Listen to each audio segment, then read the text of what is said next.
Oras po natin sa buong Pilipinas. Meron tayong 2 minuto makaraan ng alas 10 ng morning. Humanda na sa mga malalaking balita. Trending viral. Pinag-uusapan sa buong Pilipinas at buong mundo. Ronda Pilipinas Headlines. Narito na mga headlines sa Ronda Pilipinas. DOTR nanindigang itutuloy ang PUV Modernization Program. Kilos protesta ng mga pro-modernization group. Lumarga na! Ronda Pilipinas. National Expenditure Program para sa taong 2025. Tatalakayin ng Kamara ngayong araw. Pagpapaunlad ng bansa, tiniyak ng House Speaker. Ronda Pilipinas. Tulong para sa mga mangingisdang naapektuhan ng oil spill nagpapatuloy. Kumalat na langis, malabo pang malutas. Ronda Pilipinas. Issue ng master plan kontra baha, lumutang matapos ang bagyong Karina at Habagat. May solusyon pa nga ba sa baha? Ronda Pilipinas. Balita sa ibayong dagat sa submarine ng Russia, pinalubog ng Ukraine. Ronda Pilipinas. At mamaya sa ating sports, of course, gymnast Carlos Yulo, nakasungkit nakaukit na to. Saka history, nakasungkit ng 2, hindi isa, 2 gintong medalya sa Paris Olympics. Ronda Pilipinas. Showbiz naman natin, nanay ni Carlos Yulo idinepensa ang sarili sa isyong ginastos niya ang pera ng Olympic gold medalist. Ronda Pilipinas. Ginawang sampayan ng iyong kapitbahay ang bakuran nyo. Nako, bawal ito. Ronda Pilipinas. At running therapy, mainam nga ba sa mental health ng tao? Alamin natin mamaya, let's prove it! Ang mga malalaking mga balita, ang mga matitinding mga pinag-uusapan, ang mga maiinit at pinagtatalunang mga issue. Lahat hagip, lahat malalaman. Hindi lang sa buong Metro at Mega Manila. Kasama na ang buong Pilipinas. Hahagupit na ang mga malalaking issue sa Ronda Pilipinas. Live na live sa DWIZ AM Metro at Mega Manila. Naka-live din sa DWIZ News FM Regional Stations. Naka-live din sa Radyo Ronda AM Radio sa Pilipinas. Live ding mapapanood sa Aliw 23 Free TV. At naka-live din sa lahat ng DWIZ Digital News accounts, Facebook, YouTube at DWIZ News website.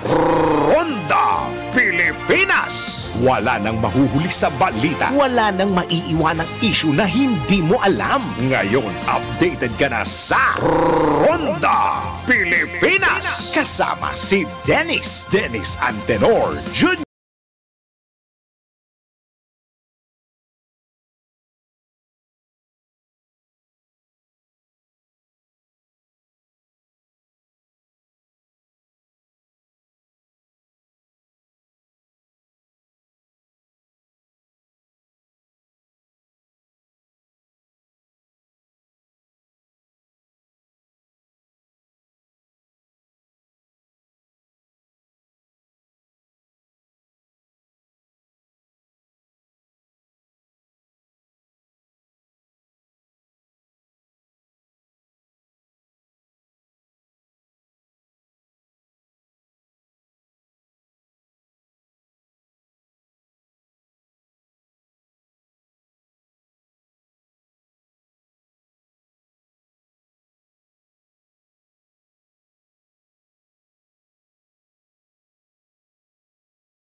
Magandang araw, Pilipinas. Ako ang iyong magiging tagapagbalita. Ako si Dennis Antenor Jr. Ronda Pilipinas. Sa detalye ng mga balita, tuloy na tuloy pa rin ang PUV Modernization Program sa kabila ng resolusyon ng Senado na nagsusulong na suspindihin ang nasabing programa. Iginiit ito sa DWIZ ni Transportation Undersecretary Jesus Fernandez Andy Ortega sa gitna na rin ng lumalargang Unity Walk na sumusuporta laban sa pagpapaurong ng nasabing programa. Tama po yun, John. Yung posisyon or yung narinig mo na naiparating ko, ito talaga ang posisyon ng DOTR. Ito ang nailahad at naiutos sa amin ng Pangulo. Last year pa to, kaya nga dahil sa naging maayos yung numero, napapaganda yung programa. Bagamat may mga hamon ang PUVMP, binigyan din ni Undersecretary Ortega na nasolusyonan naman ito ng DOTR katuwang ang pribadong sektor na tumutulong upang mapagaan ang buhay ng mga operators at drivers. Even though there are many challenges, tuloy ang programa because the solution are coming in. Apo. Pumapasok ang solution from other sectors at talagang gustong tumulong. So para sa amin po, nararapat pong ituloy ang ating programa. Ngunit naghahanap po tayo ng solusyon sa mga ibang bagay po. Ang sinasabi ho ng Senado, yung ruta na naayos, 11. Lalabing isa lang. Tapos, mas mahal ho yung unit na 2 milyon pataas. Parang yun yata sinasabi ng Senado. Siguro mas maganda i-address na yung issue. Ano? Yan po ang tinig ni DOTR Undersecretary Jesus Ferdinand Andy Ortega sa panayam ng DWIZ. Ronda Pilipinas. Muli, pinabulaan ng Transportation ang aligasyon na mas priority ng pamahalaan ang imported na public utility vehicles na ipapagamit sa jeepney drivers at operators. Sinabi sa DWIZ ni Transportation Undersecretary Jesus Ferdinand Andy Ortega na karamihan sa mga modern jeepney unit ay gawang Pilipino daw at hindi mula sa ibang bansa. Unang-una po, more than half ng mga manufacturers o yung ating nakikitang sasakyan na modern ay locally manufactured. Pangalawa po, wala po sa departamento ang influence o nagsasaad na ito ang dapat bilihin. We give the freedom to our transport sector. Sila po ang namimili. Sila po kung ano ang gusto nila. Mahal nga. Kahit nga sila bibili, mahal nga. Nilinaw rin ni Yusek Ortega na katuwang ng mga super operators at commuters ang DOTR para mapabuti at maging komportable ang public transport sector. Tuloy ang programa. We are one in this program na mapaganda at matulungan ang mga commuters. To everybody, ang DOTR po ay willing na makipag-usap, mag-ayusan at mapaganda lalo and look for solutions to improve the program.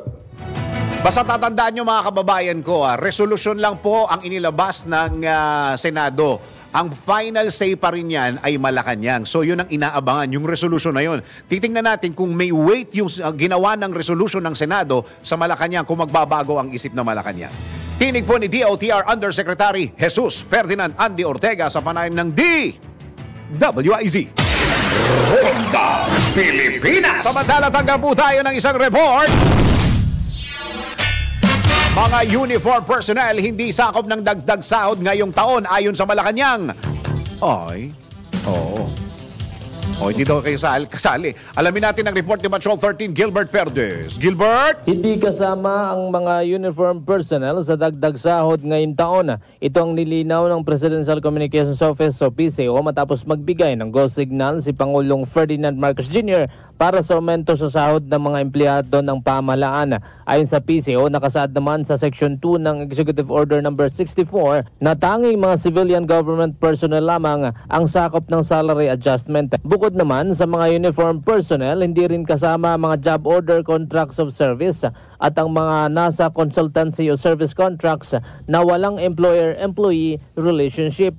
Napag-alaman na magiging epektibo ang taas sahod ng mga kawani ng pamahalaan 15 araw matapos may latala sa Official Gazette o sa anumang pahayagan ang naturang direktiba. Patrol 13, Gilbert Perdes para sa Himpilang May Todong Lakas. DWIZ, nagbabalita ng tama, naglilingkod ng tama.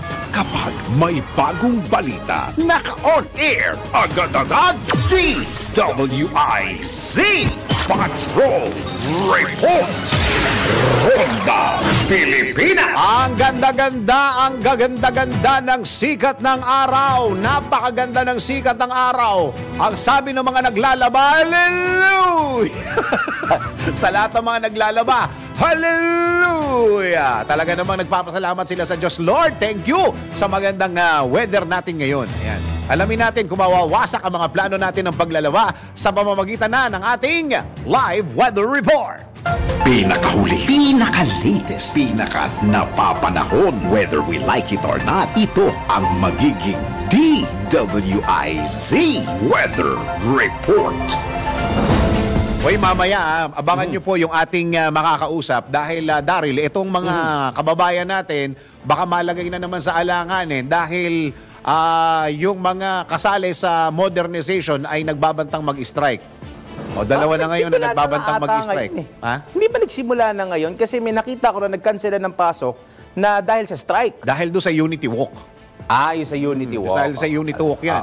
Yung oras ng Unity Walk, yan yung oras ng pasok. Ayun lang. Unity pagpasok, no? Bihira. Alamin natin kung ano magiging light sa malagay ng panahon. Nandito si Daryl Justin. Daryl. Ayan, dilaw na dilaw ang sinuot ko kasi nga, maganda panahon. Ganda, oh. Ganda na sikat na araw. Ganda sikat na araw dito sa Pasig. Di ako kami nagbibiro. Talagang nag-hallelujah talaga ang mga naglalaba ngayon. Pati ganda, na yung nagja-jogging sa labas. Saka yung yung pagkaulan at umaraw, ang ganda ng simoy dib ba? Oo naman. Parang nakaka-relax. Parang nagpaparamdam na nga dahan-dahan ng bare months eh. Oo nga, tama ka dyan. Pero, nako, wawarakin ko muna umaga ninyo. Meron tayong LPA na binabantayan ngayon. Namataan to kaninang alas 3 na madaling araw ng Pag-asa sa layong 1,155 kilometro, hilagang silangan ng extreme northern Luzon. Yan yung bad news. Take note, hindi isa, kundi dalawa ang LPA. Yung isa naman, kaya hindi pa nabibigyan ng saktong lokasyon to dahil nasa labas pa ng Philippine Area of Responsibility o PAR. Pero may kaakibat yan na good news.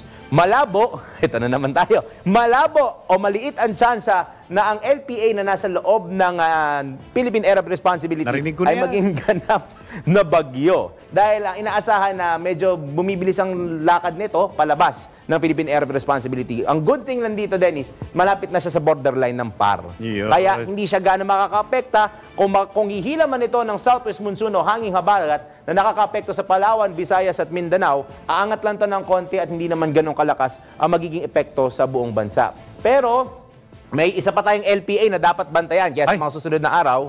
Ito, yung nasa may labas ng Pilipinas, nasa may nasa may dagat Pasipiko pa. So, alamin natin kung sa mga susunod na araw itong LPA na to ay mamumuo at magiging bagyo and hopefully, ito ay tumahak sa direksyong norte or northeast papuntang Japan. Yan ay pagdadasal ng mga naglalabas sa ating ngayong araw na ito. Na huwag pumunta. Na huwag pumasok sa PAR yung isang LPA na nasa labas. Pero sa malaking bahagi ng bansa, hanging habagat o southwest monsoon ang kasalukuyan nakakaapekto. Dito naman sa Metro Manila, yung mga naranasan mga pag-ulan over the weekend, lalo na nung gabi, ay dulot po ng localized thunderstorms. Hindi bagyo, hindi habagat, kundi localized thunderstorms. Kaya pulo-pulo lang mga pag-ulan. Pero malakas Malakas. Malakas siya. Lumakas man siya, pero ang maganda din, hindi siya tumagal.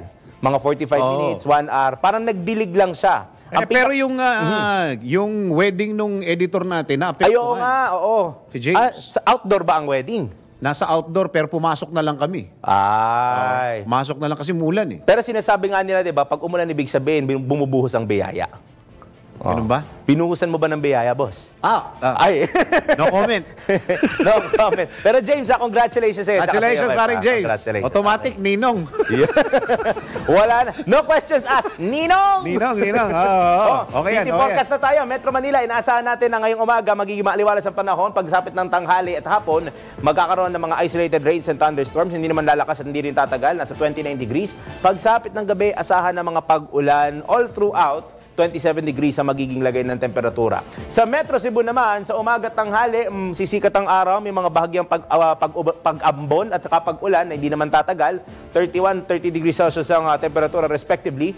Pagdating sa gabi sa Metro Cebu, banayad at kalmado. Easy lang. 28 degrees Celsius. Metro Davao naman, hindi sila nagkakaiba ng Metro Cebu. Umagat tanghali hanggang hapon, inaasahan ng mga paambon, mga pag-ulan na hindi lalakas at hindi tatagal, pero sisikat ang araw, 30 degrees Celsius. Pagdating ng gabi, banayad, fair weather conditions sa 27 degrees Celsius. Ayan na ang malaking numero. Sunrise, parang nanalo sa loto.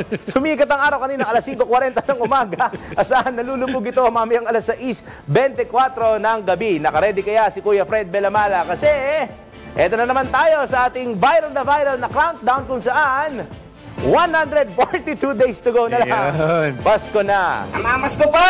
Ayun na naman. Si Winner last week namasko na. Ngayon naman si Fred mamamasko. Sino pa kaya sa engineering natin na mamamasko? Yung namamasko na yun, parang buwisit sa buhay yun.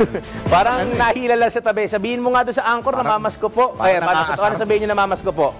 Nasa ba? Asan niyo namamasko? Wala niyo? Mamamasko po! Oh, parang nai-istorbo ng buhay. Boss, tanda mo, yan na maririnig mo kay James pagdating ng December. Ganun ba? Oo. Hoy, Boss, hindi naman niregaluhan yung mga Ay, inaanak hindi sa kasal eh. Hindi ba? Hindi, pinapayuhan mo lang yan. Oo, payo lang yan. Ayun take note narinig nyo na, James. Oo, narinig payo mo na. lang. O siya, antabayan na ng aking weather report mamayang alas 12 ng tanghali sa Balitang Bayan. At yan muna ang latest weather report, whether you like it or not. Ako po si Daryl Justin, nagbabalita ng tama, naglilingkod ng tama. Pinakahuli, pinaka-latest, pinaka-napapanahon, whether we like it or not, DWIZ Weather Report. Ronda Pilipinas. Dire-diretso mga balita, isinara ng Manila Police District ang bahagi ng Espanya Boulevard sa Maynila upang harangin ang mga sumama sa Unity Walk laban sa Senate resolution na kumukontra sa Public Utility Vehicle Modernization Program. Kabilang sa mga grupong lumahok sa kilos protesta ang kooperatiba at korporasyon ng Alyansang Pilipino para sa Modernisasyon o AKAP, AKAP Mo, Altodap, ELTOP, Pasang Mazda at National Federation of UV Express Incorporated. Ayon sa MPD, papayagan lamang ang mga nagkilos protesta hanggang saan? Hanggang dyan lang daw po kayo sa may Murayta sa Maynila. Dahil dito, pinayuhan ng mga motorista na humanap na lamang ng alternatibong ruta upang makaiwas sa istorbo, trapiko at saradong kalsada. Ronda Pilipinas. Samantala, kasado na ang libreng sakay ngayong araw na ito ng PNP Philippine National Police sa mga commuter na posibleng ma-stranded dahil sa Unity Walk ng ilang transport group na pabor sa PUV Modernization Program. Ayon kay PNP PIO Public Information Office Chief Police Colonel Jean Fajardo. Ay, Colonel, parang namimiss na kita. Hindi na kita na-interview Colonel Jean Fajardo, nakahanda na umano ang mobile patrols at mobility assets sakaling kailanganin bukod pa sa kanilang regular security coverage sa Unity Walk. Nakiusap ang PNP sa mga nasabing transport groups na huwag pilitin ang mga kapwa driver na ayaw makiisa sa Unity Walk. Samantala, nakahanda na rin ang border control at checkpoint ng PNP para masiguradong magiging mapayapa at maayos ang Unity Walk. Ronda Pilipinas. Samantala, tanggap po tayo ng report.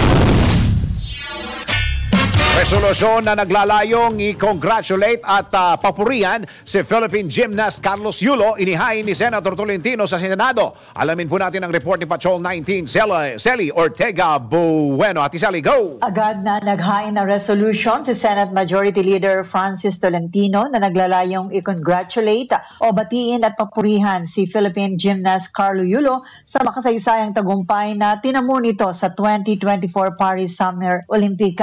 Sa Senate Resolution number 1102 ni Senator Tolentino, nakasaad na makasaysayan ang pagkapanalo ng 2 medalyang ginto ni Yulo sa Paris Olympic. Bukod tangian ang skill sa determinasyon ni Yulo na magsisilbing inspirasyon at magandang ehemplo hindi lang sa kabataan kung hindi sa bawat Pilipino para patuloy na magsumikap para magtagumpay sa kani-kanilang larangan. Iginit naman ni Senator Lito Lapid na malaking karangalan ang double gold na nakuha ni Yulo sa Paris Olympic Olympic at saludo ang lahat sa husay, sakripisyo at dedikasyon nito para sa Pilipinas. Ang kwento anya ni Yulo ay patunay ng kapangyarihan ng pagsisikap at pangarap. Isa anyang inspirasyon si Yulo para sa ating bansang uhaw sa kabayanihan. Sinabi naman ni Senator Robin Padilla na hindi kailangang maging matangkad o dayuhan para magbigay ng dangal sa Pilipinas.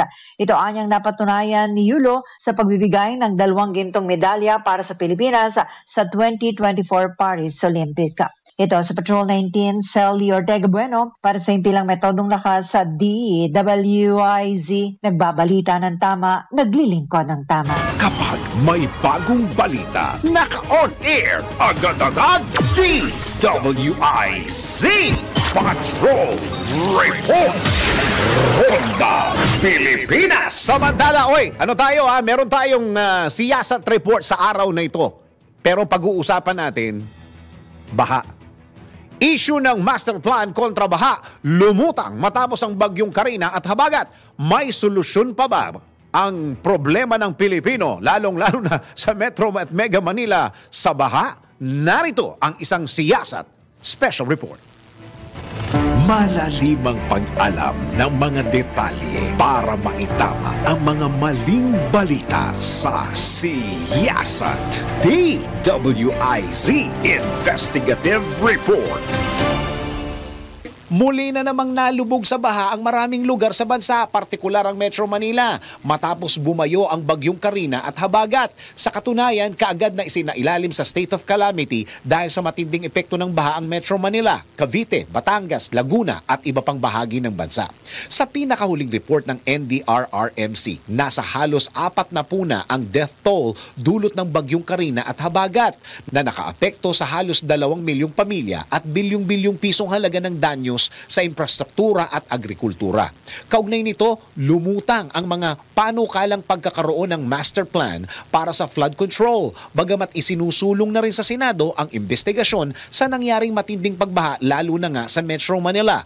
Sa panayam ng DWIZ, inihirit ni Senador Ramon Bong Revilla Jr., Chairman ng Senate Committee on Public Works, ang pagbuo ng Flood Management Master Plan. Sinigundahan din ni Senador Revilla ang pahayag ni Pangulong Ferdinand Marcos Jr. na kailangan ng repasuhin ang disenyo ng flood control projects, gayon din ang maayos na koordinasyon ng iba't ibang ahensya ng pamahalaan. Simulat sa pool, lagi natin sinasabi na ang problema ay kulang tayo sa coordinated at unified approach. Kailangan natin ng isang flood management master plan. Kailangan ng master plan para hindi papeche-peche ang gawa. Kasi pwedeng nagde-dredging ang DPWH pero hindi naman nag-maintain ng MMDA ng mga kanal. Pwede din yung pumping station. Hawak naman ng LGU pero barado naman yung discharge basins dahil sa basura. So sayang yung efforts. Kailangan talaga well-coordinated. Kaya tama yung sinabi ni Pangulong Bongbong Marcos na kailangan i-review yung disenyo ng flood control projects. Hindi po pwedeng sumasalungat sila sa isa't isa. We really need a master plan. Kaugnay nito, ipinabatid ni Senador Revilla ang investigasyon sa malawakang pagbaha. Ating hearing on Tuesday, although sabihin na natin na itong bumagsak na ulan sa atin,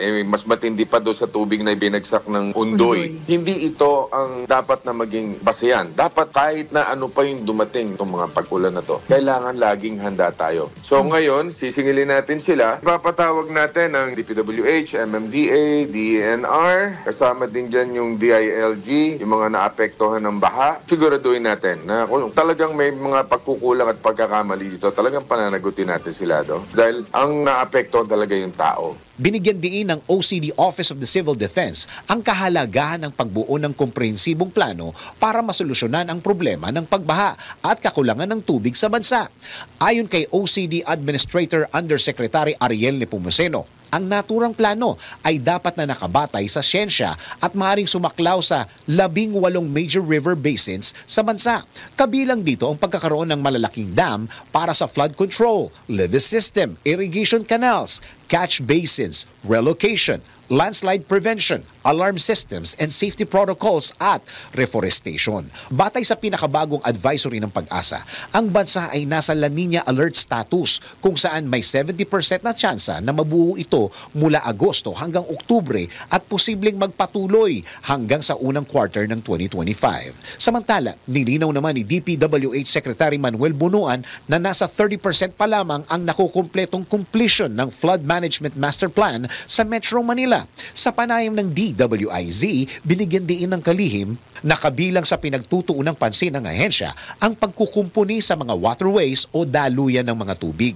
Sa kasalukuyan, yung master plan program for flood control for Metro Manila na sinagawa noon pa, hindi lang itong administrasyon na ito ay 30% pa lang ito nagagawa. Tiniyak naman ni Secretary Bunuan na gagawin nila ang lahat upang maipatupad ang nasabing plano. So you can assure po that we will do the best that we can under the limited time under this administration kasi I think we have a few years more, but I don't think lahat-lahat naman ito may kumpuni. But what matters is actually na maumpisa natin ito para sakali ma-address natin lahat yung problema ng pagbaha sa Metro Manila po. Nakikipagtulungan na rin anya sila sa mga lokal na pamahalaan sa Metro Manila upang maiwasan ng matinding pagbaha. Pinag-uusapan namin with the MMDA up to date ang mga components of the master plan na dapat nilang gawin din. Isagawa yung dapat maayos din yung drainage system in Metro Manila kasi lumang-luma na yan.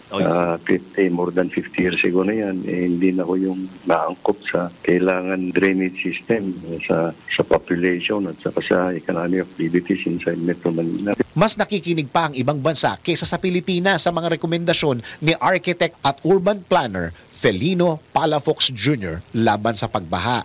Ipinabatid ito mismo ni Architect Palafox sa gitna na rin ng mga isinusulong na pagbuo ng master plan para sa flood control matapos bahain ang malaking bahagi ng bansa kabilang ang Metro Manila dahil sa bagyong Karina at Habagat.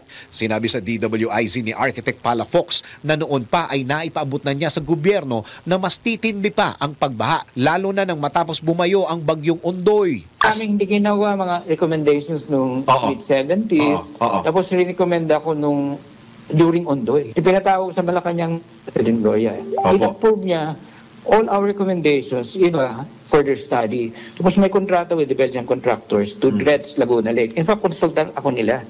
And unfortunately, hindi sinunod, kinancel ng succeeding administration, then Duterte administration, according to Secretary Dominguez, Finance under Duterte, nagbayad daw tayo ng almost 1 billion peso penalty sa hindi in-honor yung legitimate contract. And then, ang dami kong rekomendasyon nun, like dredge all rivers. Salamat sa San Miguel, dredge nila ng yung Pasig River, they spent 2 billion pesos. Tuyahan River, 1 billion pesos. Ang haba kong, every time may disaster, naglalagay ako ng rekomendasyon. Kasabay nito, iginiit ni Architect Palafox ang puspusang pagpapatupad ng Philippine Development Plan. Tinutulungan ko naman kasi yung Philippine Development Plan, I was hired by ADB to help the government.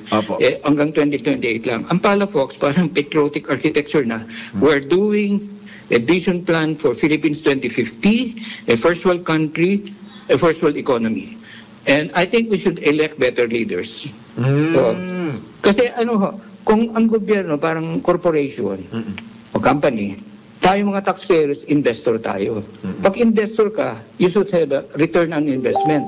Return on investment na good infrastructure and good services. Hindi na dapat hintayin pa ang isang bagyo o matinding buhos ng ulan bago pa maipatupad ng mga kinakailangang aktibidad kontra pagbaha. Apila ng siyasat sa mga kinahuhulan lalo na sa national government. Gawin ang lahat para hindi na magtiis pa o maapektuhan ang mga Pilipino sa pagbaha dahil sadyang marami ng paghihirap ang dinadanas ni Juan de la Cruz. Sa ngalan ng siyasat team, ako si Dennis Antinor Jr. Nagbabalita ng tama, naglilingkod ng tama.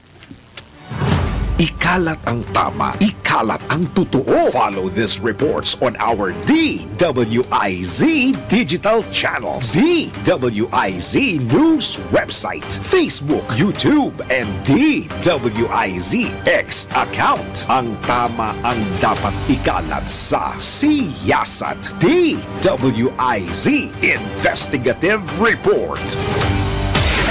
Ronda Pilipinas! Oy, pasado. Again, take 2. Oy, pasado alas 10 na umaga na. Baka kayo kumakain ng mga pagkain na hindi healthy, ha? Nako. Hanap nyo ba'y food supplement na natural at walang halong kemikal? Aba, subukan mo na ang MX3 capsules. Siguradong safe itong inumin dahil dumaan yan sa US clinical trial at Nutrasource analysis ng Canada. Proven po ang MX3 capsules na merong alpha, beta at gamma nutrients, antioxidants at anti-inflammatory properties. Kaya naman, ano pang inaantay mo? Ano pang inaantay nyo? Bumili na kayo at sumugod na kayo sa mga leading drugstores nationwide o kaya'y bumisita sa kanilang website na mx3ph.com o tumawag sa 0918-888-8693. Ronda Pilipinas! Pilipinas ang ating oras. Oras mo natin sa buong Pilipinas, 34 na minuto makaraan ng alas 10 ng morning. Si Dennis Antenor Jr. Ronda Pilipinas! Tuloy-tuloy mga balita at impormasyon sa Ronda Pilipinas. Pag-usapan nga ho natin itong Unity Walk na nangyari kanina dahil ito po yung, ang hugot ho nito, yung resolusyon na nilabas ng Senado. Na nagpapatigil at humihiling na ipatigil itong pagtuloy-tuloy na programa ng DOTR, itong PUV modernization. Nasa linya po natin ang isa sa mga, kasama ba sila? Tama, no? Yung akap mo sa Unity Walk kanina, Pangulo po ng akap mo. Ano ibig sabihin ng akap mo? Ang Angat Kooperatiba at Korporasyon ng Alyansang Pilipino sa Modernisasyon. Nasa linya po natin si Mr. President, Mr. Ed Comia. Sir Ed, magandang araw po. Magandang araw sa iyo at magandang araw din sa lahat ng nakikinig. Okay, ano yun? Parang sakit sa tenga. Ano yun? Parang ano lang, Sir Ed, yung inyong monitor, babaan lang ng volume para hindi ganito kalakas yung feedback niya. Kayo po yung, kasama ho ba kayo kanina? Natuloy ba kahit na umulan? Yung Unity Walk? Kasi kami ang nag-organize niyan. Itong akap po nga ang nag-experience ng programang ito. Kasama yung iba't ibang federations nationwide, mga korporasyon at kooperatiba. Opo. Natuloy ho ba yung Unity Walk ninyo? At ilan ho kayo yung dun ho sa mga sumama po sa inyo? Ano pa ho yung mga grupo na kasama ninyo kanina sa Unity Walk, Sir Ed? Napakarami kung babanggitin namin kasi ito yung mga kooperatiba at mga korporasyon, bigla na lang silang dumating dito. Sa totoo lang, hindi namin mabilang na. Kasi pag tingin ko dun sa unahan, hindi ko na mabalikan yung mga tao ng biro sa likuran, kabilang na yung mga sakyan dahil napakahaba. At medyo naharang kami ng mga pulis, pero okay naman, naging maayos naman ang lahat. Oo, dahil natigil yata kayo, Sir Ed, dahil umulan, di ba?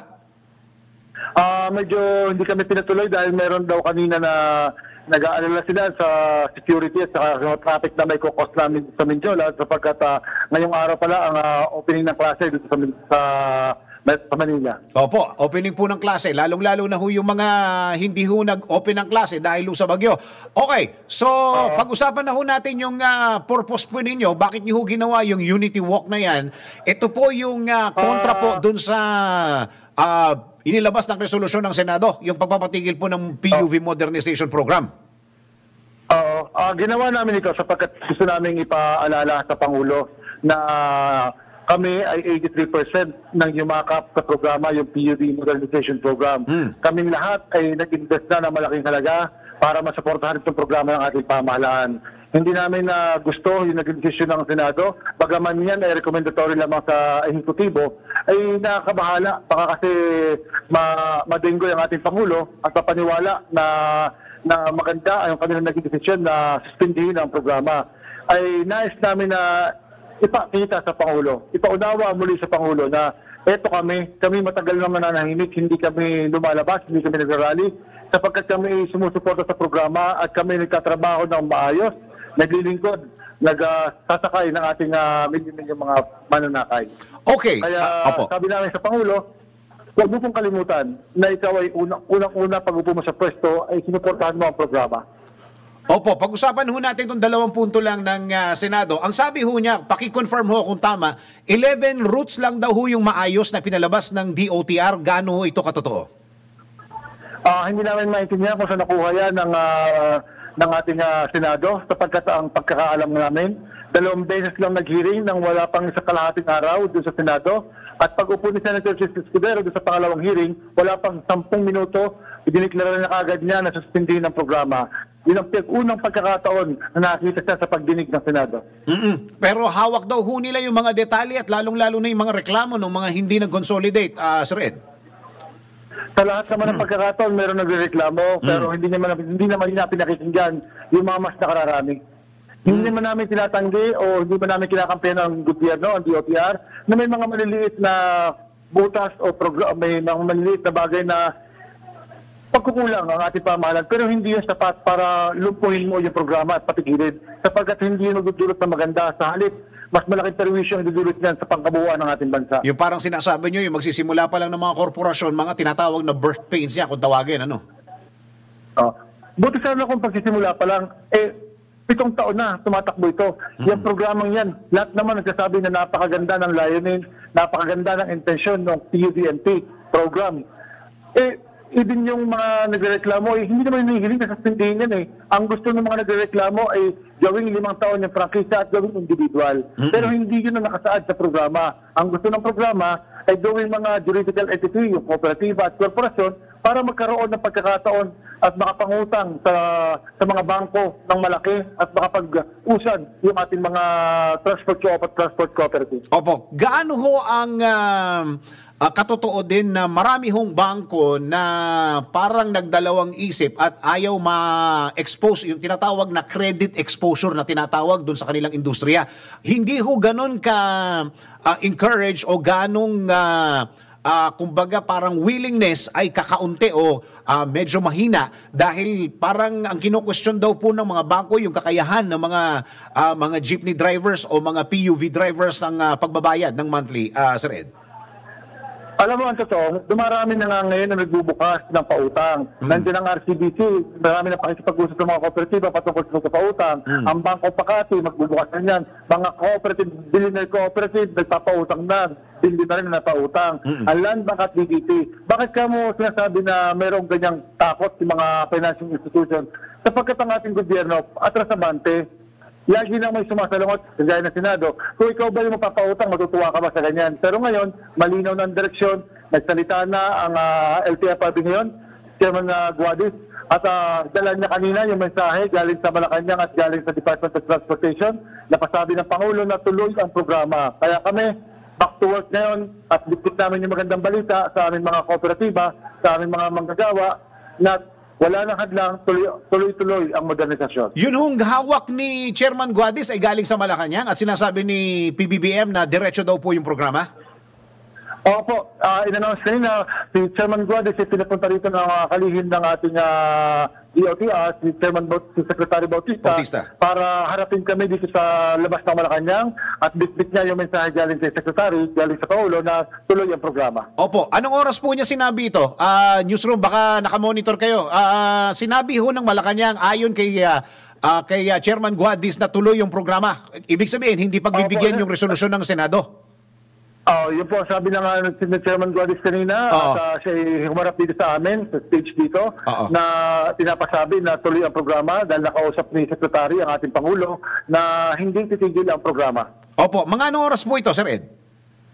Kakatapos na, siguro wala pang 30 minutes natapos na yung programa namin dahil nga kami sa dinalaan ni Chairman Guadis dito. Opo, yung hong parang statement po ng Malacanang ay hawak po niya, kumbaga meron siyang dokumentong hawak, Sir Ed? Yan ay wala pang kasulatan pero pinangahawakan namin yung salita sapagkat kung ikaw naman ay opisyal ng pamahalaan, hindi ka naman naharap sa publiko para sabihin ng mensaheng inutos na para sa iyo. Okay. Akala ko dala na niya yung memo. Yung pala parang nag-usap lang sila, Sir Ed. Pinanghahawakan namin yung salita na yan ng aming kalihim. Okay. So, ang nakausap po ninyo, LTFRB Chairman Guadis.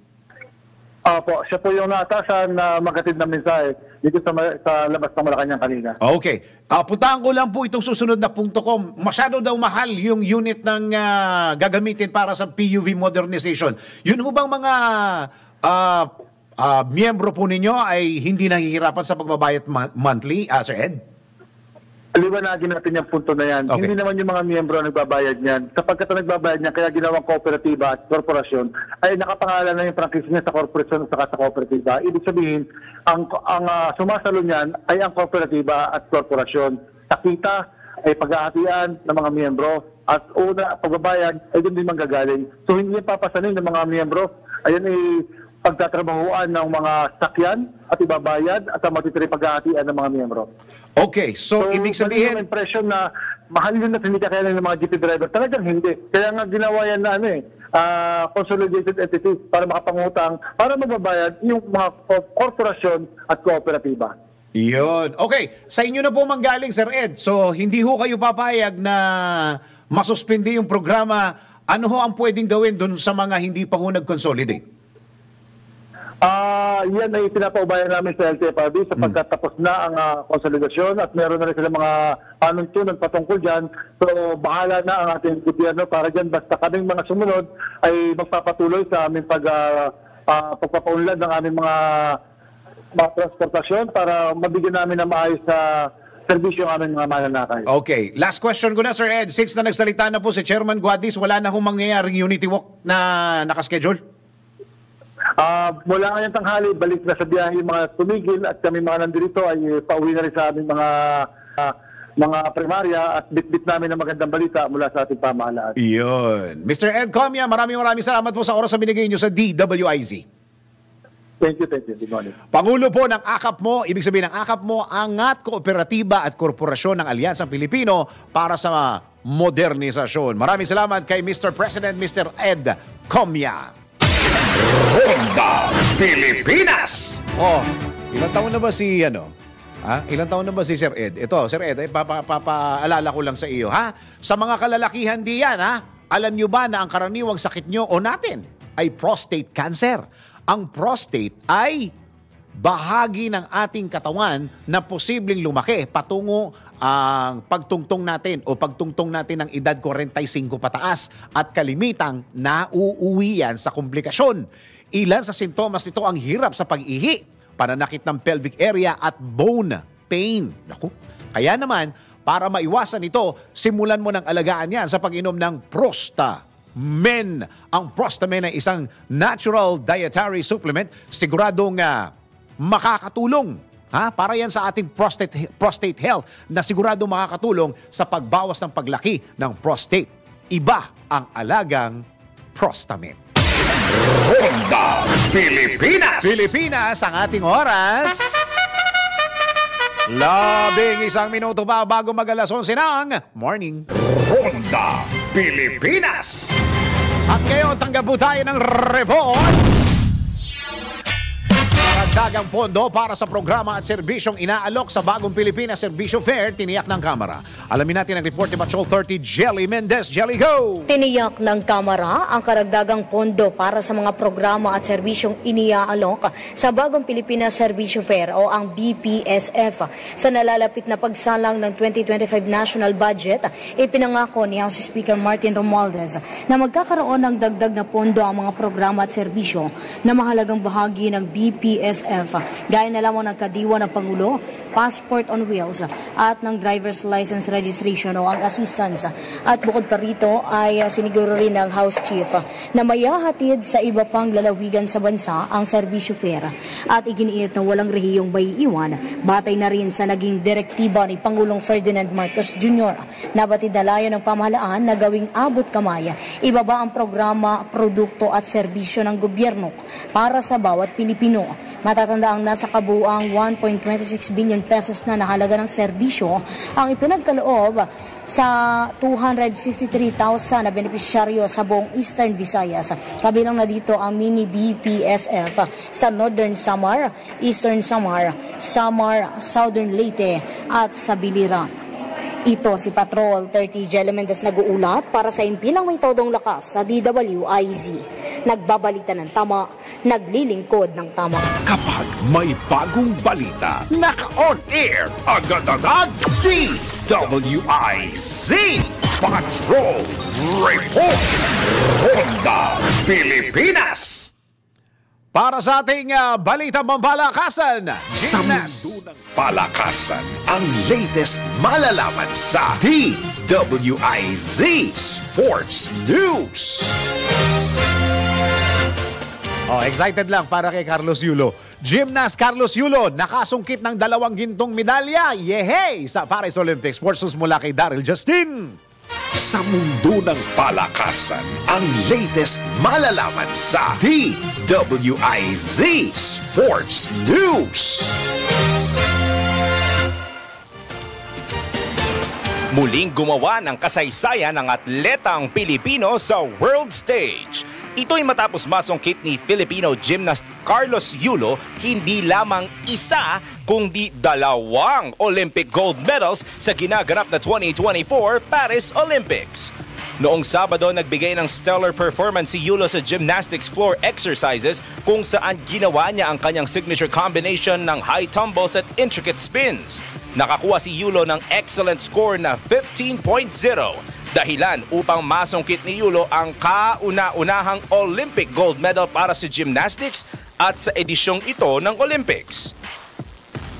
Kagabi naman, ipinagpatuloy ni Yulo ang kanyang winning ways sa vault finals kung saan nakakuha siya ng 15.433 sa first vault at 14.800 sa second vault. Ang kanyang average at final score na 15.166 ay ang competition best score. Dahil sa 2 panalong ito, umakyat na ang Pilipinas sa 22nd spot sa latest medal tally ng Olympics. Congratulations, Carlos Yulo! Ronda Pilipinas! At sa ating showbiz, ito na ang latest, bagong-bago, fresh na fresh, DWIZ Showbiz News. nanay ni Carlos Yulo idinepensa ang sarili sa isyong ginastos niya ang pera ng Olympic gold medalist. Showbiz balita mula kay Anton.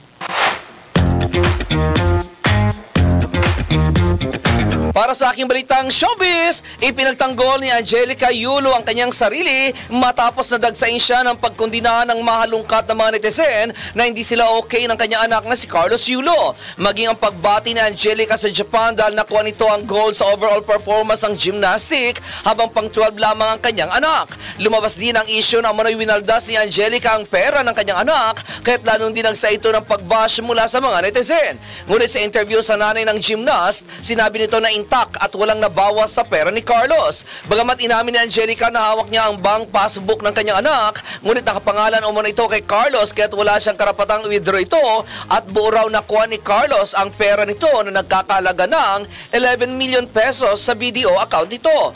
December 2022 raw nang pumunta sila ng bangko para mag-update ito ng signature at kung may interest daw siya sa pera nito, sana raw ay pinilit niya ito na mag-joint bank account sila pero never niya raw itong ginawa. Kung ang pera naman daw sa land bank account nito ang tatanungin ay may mga resibo daw siya kung saan ito ginastos. Ito raw ay ang allowance na nakukuha ni Carlos sa gobyerno mula 2013 hanggang 2022 kung saan noong una raw ay 5,000 lamang hanggang sa naging 8,000 at tumaas pa hanggang 10,000. Lahat umano ng deposit slips ay naitabi niya at kaya niyang ipakita pati na ang mga resibo ng 2 insurance na BDO Life at Sun Life na kinuha niya para kay Carlos na parehong fully paid na at may resibo siya sa kanyang phone. Nang tanungin ito kung ano ang dahilan ng pagkakaroon nila ng gusot ay ang Filipino-Australian vlogger girlfriend nito na si Chloe Angeles San Jose ang sinabi ng nanay ni Carlos. Ayon kay Angelica, ito raw ang talagang naging meet siya ng hindi nila pagkakaunawaan dahil feeling niya raw ay inilalayo nito sa kanila si Carlos. Sa uli ay mariing sinabi ni Angelica na walang ninakaw ang kanyang pamilya na pera ni Carlos. At iyan aking balitang showbiz para sa impilang metodong lakas, DWIZ. Ako si Anton, nagbabalita ng tama, naglilingkod ng tama.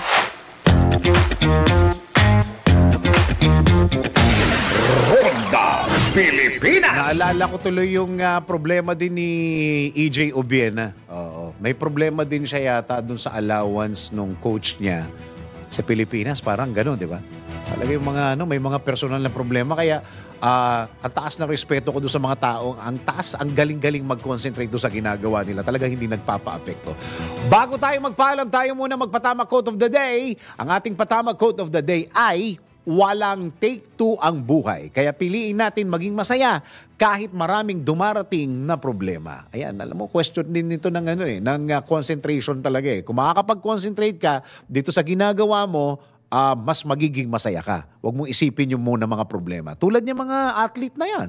Di ba? May mga problema yan habang nakikipagkompetisyon pero mataas yung kanilang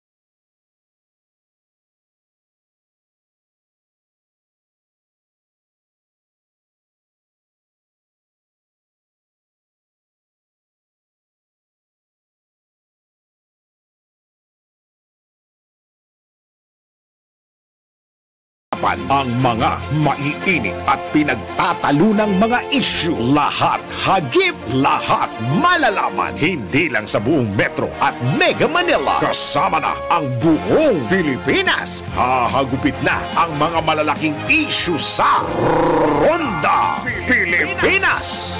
Live na live sa DWIZ AM Metro at Mega Manila. Naka-live din sa DWIZ News FM Regional Stations. Naka-live din sa Radyo Ronda AM Radio sa Pilipinas. Live ding mapapanood sa Aliw 23 Free TV. At naka-live din sa lahat ng DWIZ Digital News accounts, Facebook, YouTube at DWIZ News website. Ronda Pilipinas. Wala nang mahuhuli sa balita. Wala nang maiiwanang issue na hindi mo alam. Ngayon, updated ka na sa Ronda Pilipinas. Kasama si Dennis Antenor Jr. Ronda Pilipinas. Monday to Friday, 10 a.m.